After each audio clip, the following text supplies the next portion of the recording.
بسم الله الرحمن الرحيم إنا أنزلناه في ليلة القدر وما أدراك ما ليلة القدر ليلة القدر خير من 1000 شهر تنزل الملائكة والروح فيها بإذن ربهم من كل أمر سلام هي حتى مطلع الفجر. السلام علیکم ورحمۃ اللہ وبرکاتہ. اعوذ باللہ من الشیطان الرجیم. بسم اللہ الرحمن الرحیم. انا انزلناه في ليلة القدر وما أدراك ما ليلة القدر ليلة القدر خير من 1000 شهر تنزل الملائكة والروح فيها بإذن ربهم من كل أمر سلام هي حتى مطلع الفجر. انا تحقیق انزلناہ ہم نے نازل کیا اسے فی میں لیلتی رات قدر کی وما اور کیا ادراکا جانو تم ما کیا ہے لیلتو رات قدر کی لیلتو شب القدر قدر خیر بہتر ہے من سے 1000 ہزار شہر مہینوں سے تنزل نازل ہوتے ہیں ملائکتو فرشتے و اور روح جبرائیل امین فیہا اس میں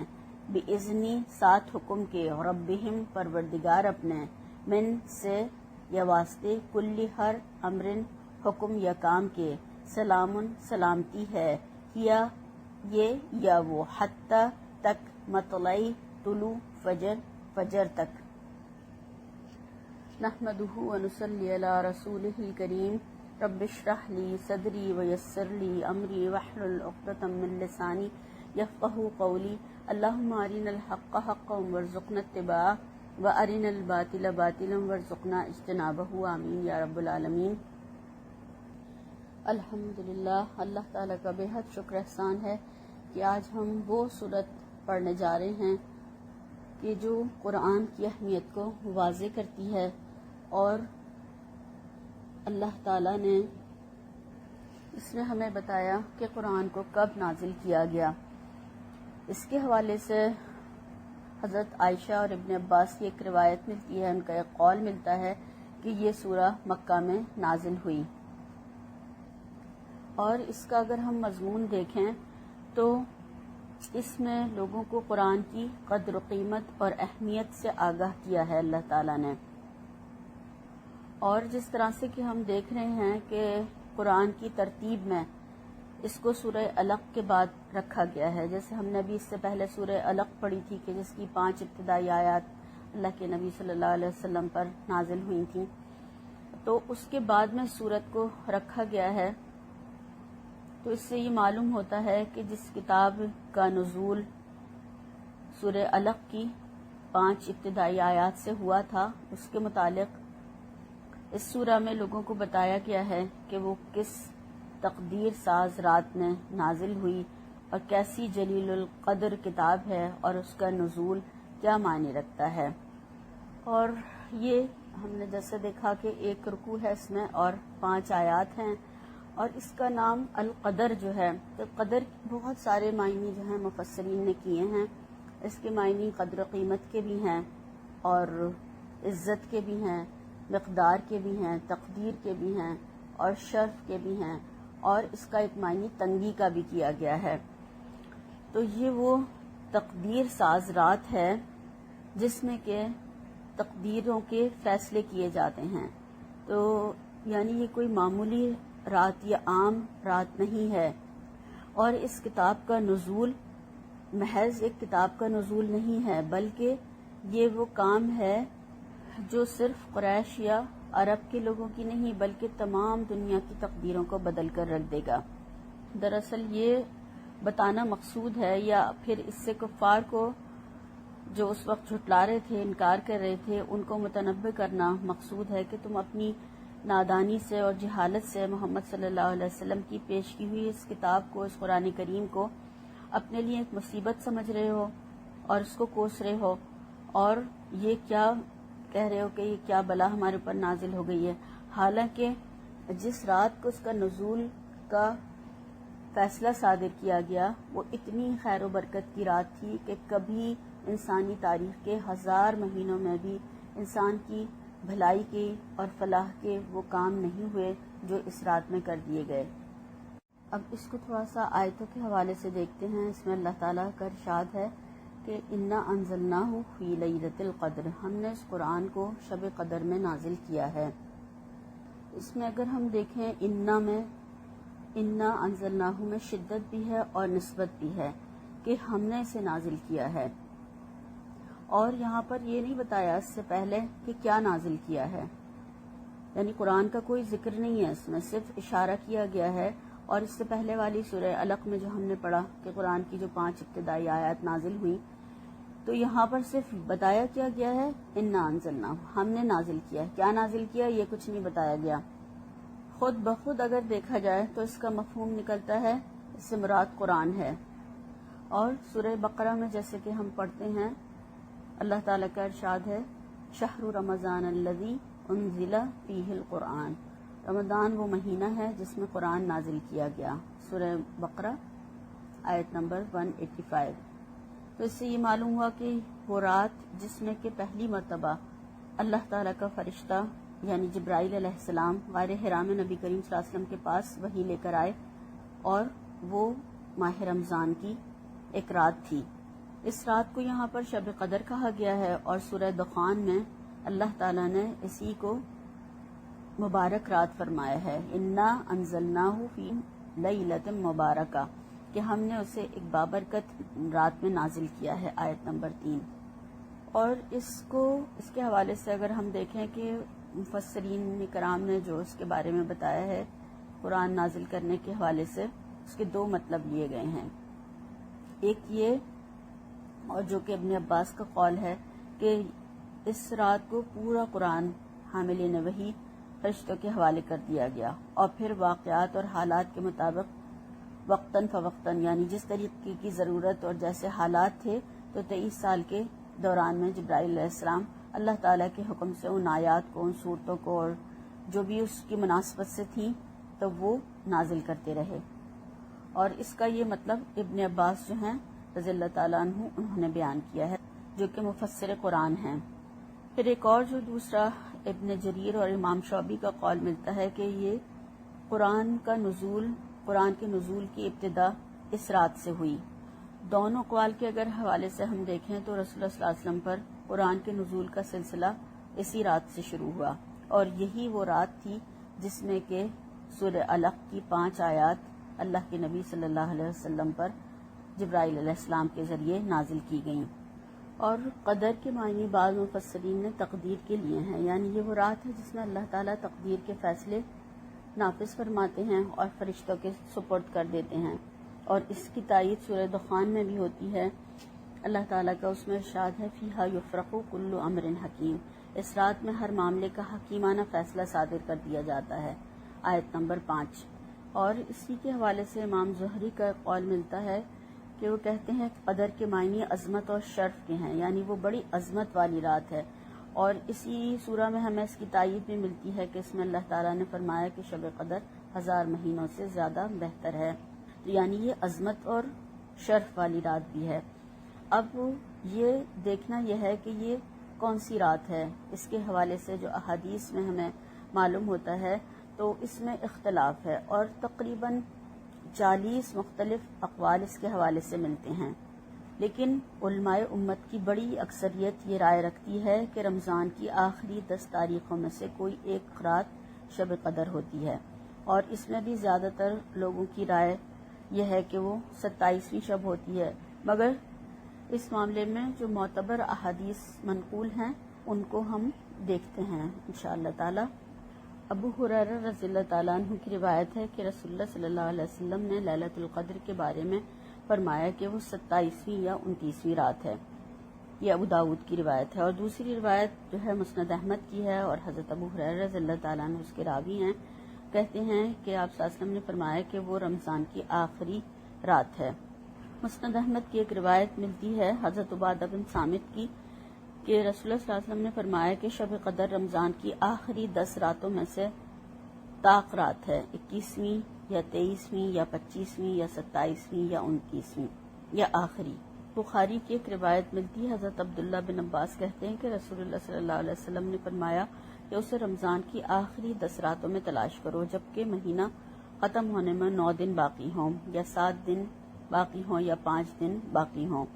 یعنی اس سے مراد طاق راتوں سے تھی آپ صلی اللہ علیہ وسلم کی۔ اور حضرت ابو بکرہ کی روایت ہے کہ 9 دن باقی ہوں یا 7 دن یا 5 دن یا 3 دن یا آخری رات، مراد یہ ہے کہ ان تاریخوں میں لیلۃ القدر کو تلاش کرو۔ یہ ترمذی اور نسائی کی روایت ہے۔ اور حضرت عائشہ رضی اللہ تعالیٰ عنہ کے حوالے سے روایت ملتی ہے، انہوں نے فرمایا کہ آپ صلی اللہ علیہ وسلم نے فرمایا کہ شب قدر کو رمضان کی آخری 10 راتوں میں سے طاق رات میں تلاش کرو۔ یہ بخاری، مسلم اور احمد اور ترمذی کی روایت ہے۔ حضرت عائشہ رضی اللہ تعالیٰ عنہ، حضرت عبداللہ بن عمر رضی اللہ تعالیٰ عنہ کی یہ بھی روایت ملتی ہے کہ رسول اللہ صلی اللہ علیہ وسلم نے تمام زندگی رمضان کی آخری 10 راتوں میں اعتکاف فرمایا۔ تو اس سے ہمیں یہ معلوم ہوتا ہے کہ اس رات کا جو تعین نہیں کیا گیا، اس رات کے حوالے سے جو کنفرم بات نہیں بتائی گئی، تو وہ اسی وجہ سے ہے کہ شب قدر کی جو فضیلت ہے اور اس سے جو فائدہ اٹھانے کا یا فیض اٹھانے کا جو شوق ہو، تو وہ زیادہ سے زیادہ راتیں عبادت اللہ تعالیٰ کی کریں اور کسی ایک رات پر اکتفا نہ کریں کہ بس یہی ہے رات، اب اسی میں عبادت کر لی اور بس سمجھو پوری راتیں پھر ایسی نکال دیں غفلت میں۔ تو ایسا نہیں ہے، بلکہ ہر رات یہ سمجھ کر عبادت کی جائے کہ ہو سکتا ہے آج شب قدر ہو۔ ان راتوں میں جتنی زیادہ کوشش کریں گے، جتنی زیادہ عبادت کریں گے، تو پھر اتنا زیادہ اللہ تعالیٰ کی طرف سے اجر و ثواب عطا کیا جائے گا۔ اب یہ ایک سوال یہ بہت زیادہ لوگوں کے ذہنوں میں پیدا ہوتا ہے، اور بہت سارے لوگ اس بارے میں سوال بھی کرتے رہتے ہیں کہ جب مکہ میں یا عرب میں جب رات ہوتی ہے اور یعنی یہ شب قدر ہوگی، تو اس وقت دنیا کے حصوں میں بہت ساری جگہوں پر دن ہوتا ہے، تو وہاں کے لوگ جو ہیں وہ تو کبھی بھی شب قدر نہیں پا سکتے ہیں۔ تو اصل میں پھر اس کا جواب یہ ہے کہ عربی میں اکثر رات کا لفظ دن اور رات کے مجموعے کو بولا جاتا ہے۔ لیلہ کہہ کر 24 گھنٹے مراد ہوتے ہیں، دن اور رات۔ تو اسی لیے رمضان کی ان تاریخوں میں سے جو بھی تاریخ دنیا کے کسی حصے میں بھی ہو، اس سے مراد کیا ہے، وہ جہاں چاند کے طلوع کے مطابق رات آئے گی ان لوگوں کو اس کے مطابق برکت مل جائے گی۔ آگے پیچھے ہونے یا دن رات کا فرق ہونے سے کوئی فرق نہیں پڑتا، اور ان بحثوں میں الجھنے کی بھی ضرورت نہیں، اور اللہ تعالیٰ کے یہاں خیر و برکت کی کمی بھی نہیں۔ وہ جہاں جہاں جس دن شب قدر ہو رہی ہو وہ وہاں پر خیر و برکت کا نزول فرما دے۔ ہمیں اپنی عبادتوں میں کمی نہیں کرنی، ہمارا کام عبادت کرنا ہے اور اس کا کام دینا ہے۔ پھر اللہ تعالیٰ نے فرمایا کہ وما ادراک ما لیلۃ القدر، اور تمہیں کیا معلوم یا تم کیا جانو کہ شب قدر کیا ہے، یعنی تم اس کی عظمت، اس کی اہمیت جان ہی نہیں سکتے ہو۔ درک کے معنی ہوتے ہیں جاننا، سمجھنا یا کسی کی حقیقت کو پا لینا، کسی چیز کی کیفیت کو سمجھ لینا، اور درک اور شعور یہ اردو میں بھی ہم بولتے ہیں ادراک کا مفہوم۔ تو یہ جو ہے یہ کسی چیز کو سمجھ لینا یا جان لینا۔ تو اللہ تعالیٰ یہاں پر کہہ رہے ہیں کہ تم جان ہی نہیں سکتے، تم اس کی عظمت کو پہچان ہی نہیں سکتے، اس کی اہمیت کو تم سمجھ ہی نہیں سکتے ہو، یہ تو اللہ تعالیٰ ہی جانتا ہے۔ اور پھر جو اس رات میں فیصلے کیے جاتے ہیں وہ بھی اللہ تعالیٰ ہی جانتا ہے کہ کس طریقے سے وہ فیصلے نافذ کیے جاتے ہیں، یعنی انفرادی طور پر بھی اور اجتماعی طور پر بھی، یعنی ملکوں کے حوالے سے بھی اور انسانوں کی ان کی زندگی کے حوالے سے بھی، وہ سب فیصلے فرشتوں کے حوالے کر دیے جاتے ہیں۔ اور اس میں جو قرآن نازل ہوا ہے اس کی اہمیت بھی تم نہیں معلوم کر سکتے، تم نہیں جان سکتے کہ کتنا اہم کام ہوا ہے اس میں۔ اگرچہ اور بھی بہت سارے جو فیصلے کیے جاتے ہیں حکومتوں کو گرانے کے یا کسی کو سزا دینے کے یا کسی کو عزت بخشنے کے، یا کون بیمار ہوگا، کون کس کا انتقال ہوگا، کون کیا کام کرے گا، کس کے ساتھ کیا معاملہ پیش آئے گا، اور کون کس مصیبت میں گرفتار ہو جائے گا، اور کون کس مشکل سے اس کو آسانی مل جائے گی، کون دنیا میں رہے گا، کون چلا جائے گا، یہ سارے منصوبے، یہ سارے فیصلے جو ہیں فرشتوں کے حوالے کر دیے جاتے ہیں. اور پھر فرشتے ہر شعبے کے جن کے حوالے کام کیے جاتے ہیں وہ اپنا تمام سال کا کام بھاگ بھاگ کے کرتے رہتے ہیں، جلدی جلدی کرتے رہتے ہیں. جیسا حکم دیا گیا ہے ویسے ہی وہ عمل پیرا ہوتے ہیں، اسی طرح کے وہ کام سارے سال کرتے رہتے ہیں. تو اللہ تعالیٰ نے یہ ہمیں سمجھایا اور بتایا ہے، اور ایک طریقے سے کہا ہے کہ تم اس کو سمجھ ہی نہیں سکتے ہو، یعنی تمہاری ادراک و فہم کی جو قوتیں ہیں، جو طاقت ہے سوچنے سمجھنے کی، وہ وہاں تک تمہاری عقل پہنچ ہی نہیں سکتی ہے کہ یہ اس سے ماورا فیصلے ہیں کہ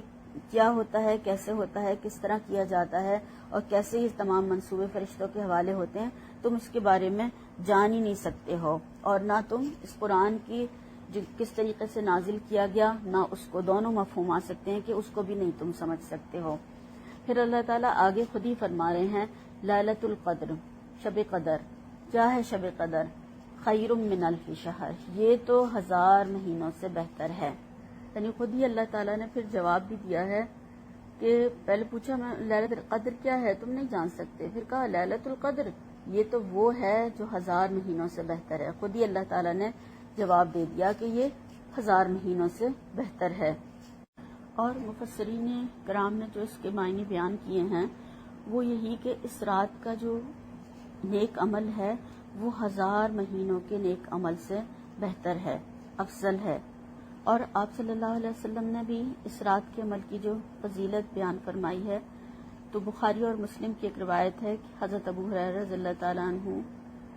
راوی ہیں، وہ روایت کرتے ہیں کہ اللہ کے نبی صلی اللہ علیہ وسلم نے فرمایا کہ جو شخص شب قدر میں ایمان کے ساتھ اور اللہ کے اجر کی خاطر عبادت کے لیے کھڑا ہوا، اس کے تمام پچھلے گناہ معاف ہو گئے.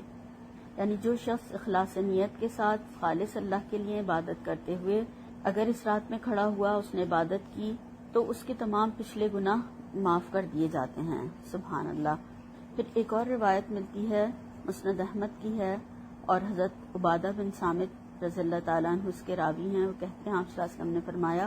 کہ شب قدر رمضان کی آخری 10 راتوں میں سے ہے. جو شخص ان کے اجر کی طلب میں عبادت کے لیے کھڑا رہا، اللہ تعالیٰ اس کے اگلے پچھلے گناہ معاف کر دے گا. سبحان اللہ.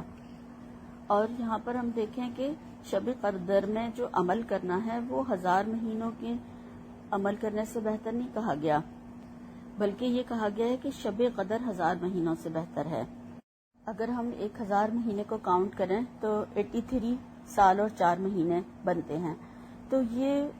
ایگزیکٹ وہ نہیں ہے 83 سال 4 مہینے، بلکہ اہل عرب کا قاعدہ یہ تھا کہ ان کے ہاں اس سے بڑا کوئی فگر ہی نہیں تھا. کثیر تعداد میں کسی چیز کو کہنا ہوتا تھا تو وہ 1000 بولتے تھے،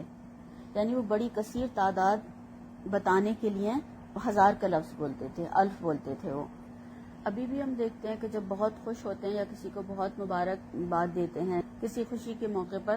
تو وہ الف الف مبروک بولتے ہیں، تمہیں 1000 بار مبارک ہو. تو یعنی ایک طریقہ ہے ان کا بولنے کا، ایک انداز ہے، اور اس سے بڑا ان کے یہاں کوئی فگر نہیں ہوتا. آج اگر ہم دیکھیں تو کھرب جو ہے وہ ہمارے یہاں سب سے بڑا فگر ہے. تو کثیر تعداد کے حوالے سے ہے یہ کہ اتنی زیادہ کثرت سے، یعنی کثرت تعداد جو ہے وہ اتنے 1000 مہینوں میں بھی وہ سلامتی کا، وہ خیر کا کام نہیں ہوا. اس قرآن کے نزول کا جو کام اس مہینے اس رات میں ہوا، اور عبادت کا ثواب اس میں اتنا زیادہ ہے کہ جیسے کوئی ہزاروں راتوں جاگ کر اللہ تعالیٰ کی عبادت کرے، تو وہ اس ایک رات میں جاگ کر، اور کتنے زیادہ سے زیادہ کتنے گھنٹے ہوتے ہیں، 6 گھنٹے 8 گھنٹے، اتنی رات اگر وہ جاگ کر عبادت کر لے تو اس کو کتنا زیادہ ثواب ملے گا کہ ہزاروں راتوں کے برابر اس نے جاگ کر اللہ تعالیٰ کی عبادت کر لی. اور اس کے حوالے سے یہ وعید بھی ملتی ہے ایک حدیث کے حوالے سے کہ جو شخص اس رات کی بھلائی سے محروم رہا وہ ہر خیر سے محروم رہا. یعنی اتنی بڑی اور مبارک اور ایسی رات میں اگر کوئی اللہ تعالیٰ کی عبادت نہ کرے تو پھر وہ ہر خیر اور ہر بھلائی سے محروم ہو جاتا ہے. اللہ تعالیٰ سے ہم سب کی حفاظت فرمائے۔ پھر فرمایا تنزل الملائکۃ والروح فیہا بإذن ربہم من کل امر، اس میں روح الامین اور فرشتے ہر کام کے انتظام کے لیے اپنے پروردگار کے حکم سے اترتے ہیں، یعنی کہ خود نہیں اتر کر آ جاتے وہ، بلکہ اللہ کے حکم سے، بإذن ربہم، اپنے رب کے حکم سے تمام کام اور احکامات جو ہیں وہ لے کر اترتے ہیں۔ فرشتوں کے ساتھ ساتھ یعنی جبرائیل علیہ السلام فرشتے ہیں، مگر ان کا الگ سے تذکرہ فرمایا اللہ تعالیٰ نے۔ تنزل الملائکۃ، فرشتے اترتے ہیں، کثرت ہوتی ہے فرشتوں کی، اتنی کثرت ہوتی ہے کہ پوری زمین کو ڈھانپ لیتے ہیں، پوری زمین پھٹ جاتی ہے، اور زمین پہ کنکریاں جتنی ہیں اس کے برابر کہا گیا ہے کہ اتنے زیادہ فرشتے اترتے ہیں۔ اب دیکھیں کوئی بھی انسان جو ہے زمین میں کتنے کنکر پتھر ہیں کوئی گن سکتا ہے، اس سے زیادہ فرشتے ہوتے ہیں اور وہ سب تمام زمین کو ڈھانک لیتے ہیں۔ اور یہ سب کے سب ایسی کھیل تماشے کے طور پر یا پھر کوئی تفریحاً نہیں اتر کر آتے ہیں، بلکہ اللہ کے احکامات اور فرامین لے کر آتے ہیں، اور پورا ماحول اس قدر نورانی ہو جاتا ہے، اور پھر یہ وہی محسوس کر سکتا ہے انسان جس کے اندر خود کے اندر بھی کچھ نہ کچھ روحانیت ہو، یا کچھ نہ کچھ اسے اللہ تعالیٰ کا قرب حاصل ہو اور وہ اللہ تعالیٰ کی عبادت کرتا ہو شوق سے، تو پھر وہی اس کیفیات کو سمجھ بھی سکتا ہے، جان بھی سکتا ہے۔ اور اللہ تعالیٰ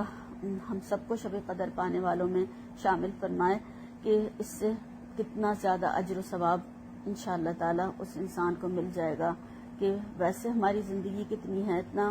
زیادہ سے زیادہ آج کل تو 50-60 اس سے زیادہ تو ہے بھی نہیں، اور اس سے کم آج کل تو ایوریج جو ریٹ ہے وہ اور بھی زیادہ کم ہوتا جا رہا ہے۔ تو اتنا زیادہ اجر و ثواب ایک رات میں انسان کو مل جانا یہ بہت بڑی بات ہے۔ حضرت عائشہ رضی اللہ تعالیٰ عنہ کے حوالے سے ہمیں ایک روایت ملتی ہے ترمذی کی، انہوں نے اللہ کے نبی صلی اللہ علیہ وسلم سے سوال کیا، کس قدر ذہین تھی وہ اور کس طرح کے سوال آپ صلی اللہ علیہ وسلم سے پوچھا کرتی تھی۔ تو انہوں نے پوچھا کہ اللہ کے نبی صلی اللہ علیہ وسلم اگر میں اس رات کو پا لوں تو پھر میں کیا پڑھوں؟ تو آپ صلی اللہ علیہ وسلم نے جو انہیں دعا سکھائی وہ جو ہم کثرت سے پڑھتے ہیں، الحمدللہ سب لوگوں کو یاد بھی ہے، اللہم انک عفو تحب العفو فاعف عنی، اے اللہ بے شک تو معاف کرنے والا ہے اور معافی کو پسند کرتا ہے، بس تو مجھے معاف کر دے۔ اور اللہ تعالیٰ اگر معاف کر دے تو پھر اور کیا چاہیے انسان کو؟ یہ سب سے بڑی سعادت ہے کہ اللہ کی طرف سے اس کو معافی مل جائے۔ تو اس دعا کو کثرت سے اور شعوری طور پر ہمیں پڑھنا چاہیے تاکہ اللہ تعالیٰ ہمیں معاف فرما دے۔ اور ویسے بھی پورے سال میں ہر وقت پڑھ سکتے ہیں، مگر شب قدر کے لیے یہ خاص بتائی گئی ہے، اور آپ صلی اللہ علیہ وسلم نے حضرت عائشہ رضی اللہ تعالیٰ عنہ کو اس کی تلقین فرمائی تھی۔ اور ویسے تو فرشتے ہم دیکھتے ہیں کہ پورے سال ہی ہر وقت اترتے رہتے ہیں، اور ابھی بھی ہم دیکھیں جب ہم اللہ کا کلام پڑھ رہے ہوتے ہیں وہ فرشتے دوسروں کو بھی آواز دیتے ہیں، اور جہاں پر بھی وہ سنتے ہیں اللہ کا کلام پڑھا جا رہا ہے یا کوئی درس و تدریس کا کام ہے یا کوئی اس طریقے کی محفلیں ہیں جس میں اللہ کا ذکر ہے، تو وہ دوسرے فرشتوں کو بھی آواز دیتے ہیں، اور یہاں تک کہ وہ اس مجلس کو اور ان سب لوگوں کو ڈھانک لیتے ہیں، اور اتنا ان کا سلسلہ دراز ہو جاتا ہے کہ وہ ایک کے اوپر ایک چھا جاتے ہیں، پورے آسمانی دنیا تک وہ پہنچ جاتے ہیں۔ تو اتنا زیادہ فرشتے ہر وقت موجود رہتے ہیں اور ہمارے ساتھ چلتے ہیں، ہمارے ساتھ ہوتے ہیں، ہمارے ہر وقت اچھے اور برے اعمال لکھنے والے موجود ہیں۔ مگر یہ ایک خاص جبرائیل علیہ السلام کے ساتھ جو دورہ ہوتا ہے فرشتوں کا، جو ان کے سپرد کام کرتے ہیں، سارے سال کے انتظامات جو ان کو دیے جاتے ہیں، تو یہ صرف ایک سال میں دے دیے گئے، اب کوئی پوچھ نہیں ہونی تم نے کیا کیا کیا نہیں کیا، ایسا نہیں ہے، بلکہ باز پرس ہوتی ہے کہ کس نے کتنا کام انجام دیا، کیا کیا کر چکے ہیں، کیا نہیں کیا۔ اور پھر اس کے بعد میں آئندہ کی تقسیم کی جاتی ہے کہ اب آئندہ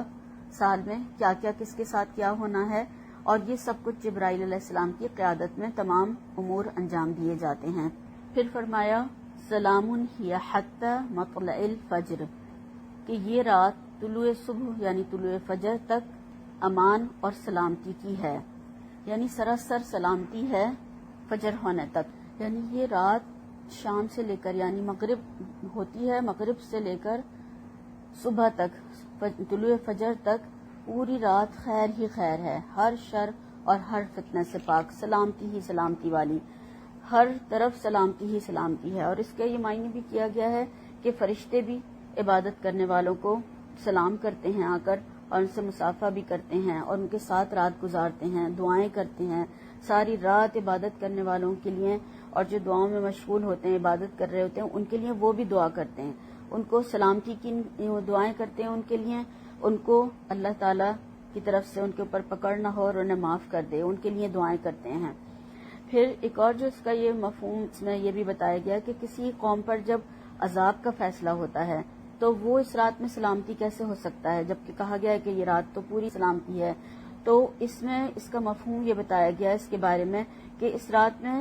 سلامتی جو ہے وہ یہ ہے کہ جس کے ساتھ عذاب کا، جس قوم کے جو مفسد قوم ہوتی ہے جس کے اوپر عذاب کا فیصلہ آتا ہے اس رات میں، تو مفسد لوگوں کو سزا دینا، ان کو پکڑنا، ان کو کیفر کردار تک پہنچانا، یہ بھی زمین والوں کے لیے سلامتی ہے، یعنی ان کی تکلیفوں سے، ان کے فساد سے زمین والوں کو بچا لینا، یہ بھی زمین والوں کے لیے سلامتی ہے، یعنی ان قوموں کو ان کے انجام تک پہنچانا، زمین میں جو انہوں نے فساد مچایا ہوا ہے اس کو ختم کرنا، زمین والوں کو چین و سکون دینا ہے، تو یہ بھی زمین والوں کے لیے ایک سلامتی کا ہی پیغام ہے۔ اور یہ تمام کام انسان کے لیے خیر کے ہیں اور شر کو دفع کرنے کا ذریعہ ہیں۔ تو الحمدللہ ہم نے یہ سورہ پڑھی اور اس کو سمجھنے کی کوشش کی ہے، تو ہم نے دیکھا کہ یہ سورہ جو ہے اس میں 3 چیزیں جو ہیں بیان کی گئی ہیں۔ ایک تو قرآن کی قدر و منزلت بیان کی گئی ہے کہ قرآن کیا چیز ہے، اور قرآن کو اللہ تعالیٰ نے نازل کیا ہے اور کب نازل کیا ہے یہ بھی بتایا، شب قدر کی عظمت کے بارے میں کہ اس عظمت والی رات میں اس عظیم اللہ کے کلام کو نازل کیا گیا ہے، اور کس کے ذریعے نازل کیا گیا وہ بتایا گیا کہ یعنی اس میں فرشتوں کا نزول ہوتا ہے اور فرشتے کے ذریعے ہی یہ نازل کیا گیا قرآن۔ تو قرآن والی رات کو اتنی عظمت ملی ہے، سوچنے کی بات یہ ہے کہ پھر قرآن کی کیا عظمت ہوگی۔ اور ہم جو ہیں آج ہم اپنے آپ سے سوال کریں ہم سب لوگ کہ اتنی عظمت والی کتاب کے ساتھ ہم کیا کر رہے ہیں۔ ایک مفکر کا قول ہے، وہ کہتے ہیں کہ قرآن کریم جو ہے وہ زندہ لوگوں کی کتاب تھی، زندہ لوگوں کے لیے تھی، یعنی ان کے عمل کے لیے تھی، مگر اس کو مسلمانوں نے کیا بنا دیا، مردوں کی کتاب بنا دیا، ان کے لیے ایصال و ثواب کا ذریعہ بنا دیا۔ اس کے ساتھ جو مجموعی طور پہ اگر ہم دیکھیں ہمارا رویہ مسلمانوں کا، ایصال و ثواب، وظیفے، پالے لینا، دکان مکان میں برکت کے لیے پڑھ لینا، یا پھر کوئی اور کسی موقع پر نئے گھر وغیرہ کچھ لینا تو اس میں برکت کے حصول کے لیے پڑھ لینا، جبکہ یہ ہمارے لیے طریقہ زندگی ہے، ہر قدم پر ہماری رہنمائی کرنے والا۔ یہ وہ اللہ تعالیٰ کا کلام ہے جو ہمیں زندہ رہنے کا اور زندگی تمام کس طریقے سے گزارنی ہے وہ تمام چیزیں بتانے کے لیے آئی تھی، مگر ہم اس کے ساتھ کیا کر رہے ہیں۔ تو یہ بہت غور و فکر کا مقام ہے اور ہم سب کو اس پر غور کرنا چاہیے اور اپنے عملوں کو درست کرنے کی کوشش کرنی چاہیے۔ اللہ تعالی ہمیں اس کی بہترین توفیق عطا فرمائے، اور اللہ تعالیٰ سے ہم دعا کرتے ہیں کہ اللہ تعالیٰ ہمیں اس قرآن کی سمجھ عطا فرمائے، ہمیں اس کی تمام جو اس رات کی بھی کے حوالے سے بھی جو ہم نے پڑھا اور جب ہماری زندگی میں آیا انشاءاللہ تو اس کی تمام سلامتیوں کو سمیٹنے والا بنائے۔ اور اللہ تعالیٰ سے ہم دعا یہ بھی کر سکتے ہیں کہ اللہ تعالیٰ جو پہلے راتیں گزری تو اللہ تعالیٰ اس میں بھی ہمارا حصہ ہو، اس کی بھی سلامتیاں ہمیں ملیں انشاءاللہ تعالیٰ، اور ہمیں اس سے محروم لوگوں میں شامل نہ فرمانا اللہ تعالیٰ۔ اور ہم ایک بات یہ بھی رہ گئی اس میں کہ جہاں پر فرشتے نہیں آتے وہ کن جگہوں پر نہیں آتے کہ جہاں پر تصویریں ہوں اور جہاں پر کتے ہوں، اس جگہ فرشتے داخل نہیں ہوتے ہیں۔ تو یہ ضرور دیکھا جائے کہ ہمارے گھر میں تصویریں، کتنے لوگوں نے اپنے بچوں کی، اپنے والدین کی، اپنی شادی کی کتنی تصویریں لگائی ہوئی ہوتی ہیں گھروں میں، اور نہیں تو پھر ویسے ہی جانوروں کی، اس کی دنیا زمانے کی چیزیں لگائی ہوئی ہوتی ہیں سجا کر۔ تو اگر ہم اس خیر کو سمیٹنا چاہتے ہیں، اس خیر کو حاصل کرنا چاہتے ہیں تو اس بات کا ضرور خیال رکھیں کہ ہمارے گھر والے کہیں ہمارے اس چھوٹے سے عمل جو کہ ہم نے فضول کا شوق پالا ہوا ہے اس سے کہیں پورا کا پورا ہمارا گھرانہ اللہ کی رحمت سے اور فرشتوں کی آمد سے محروم نہ ہو جائے۔ تو اللہ تعالیٰ سے دعا ہے کہ اللہ تعالیٰ ہمیں اس کی تمام سلامتیاں حاصل کرنے والا بنائے، اور آئندہ بھی شب قدر جو بھی آئے اللہ تعالیٰ ہماری زندگی میں اس کو ہمیں حاصل کرنے والا بنائے. آمین ثم آمین. سبحانک اللہم و بحمدک، اشہد ان لا الہ الا انت، استغفرک و اتوب الیک. السلام علیکم و رحمۃ اللہ وبرکاتہ.